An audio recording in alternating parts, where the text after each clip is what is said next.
के एक नगर को गया। उसके चेले और बड़ी भीड़ उसके साथ जा रही थी। जब वह नगर के फाटक के पास पहुंचा तो देखो, लोग एक मुर्दे को बाहर लिए जा रहे थे, जो अपनी मां का इकलौता पुत्र था और वह विधवा थी, और नगर के बहुत से लोग उसके साथ थे। उसे देखकर प्रभु को तरस आया और उससे कहा, मत रो। तब उसने पास आकर अर्थी को छुआ और उठाने वाले ठहर गए। तब उसने कहा, हे जवान, मैं तुझसे कहता हूं, उठ। तब वह मुर्दा उठ बैठा और बोलने लगा।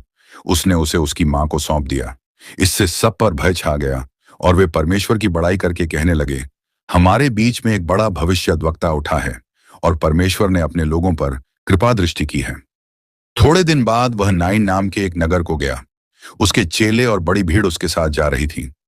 जब वह नगर के फाटक के पास पहुंचा तो देखो, लोग एक मुर्दे को बाहर लिए जा रहे थे, जो अपनी मां का इकलौता पुत्र था और वह विधवा थी, और नगर के बहुत से लोग उसके साथ थे। उसे देखकर प्रभु को तरस आया और उससे कहा, मत रो। तब उसने पास आकर अर्थी को छुआ और उठाने वाले ठहर गए। तब उसने कहा, हे जवान, मैं तुझसे कहता हूं, उठ। तब वह मुर्दा उठ बैठा और बोलने लगा। उसने उसे उसकी मां को सौंप दिया। इससे सब पर भय छा गया और वे परमेश्वर की बड़ाई करके कहने लगे, हमारे बीच में एक बड़ा भविष्यद्वक्ता उठा है और परमेश्वर ने अपने लोगों पर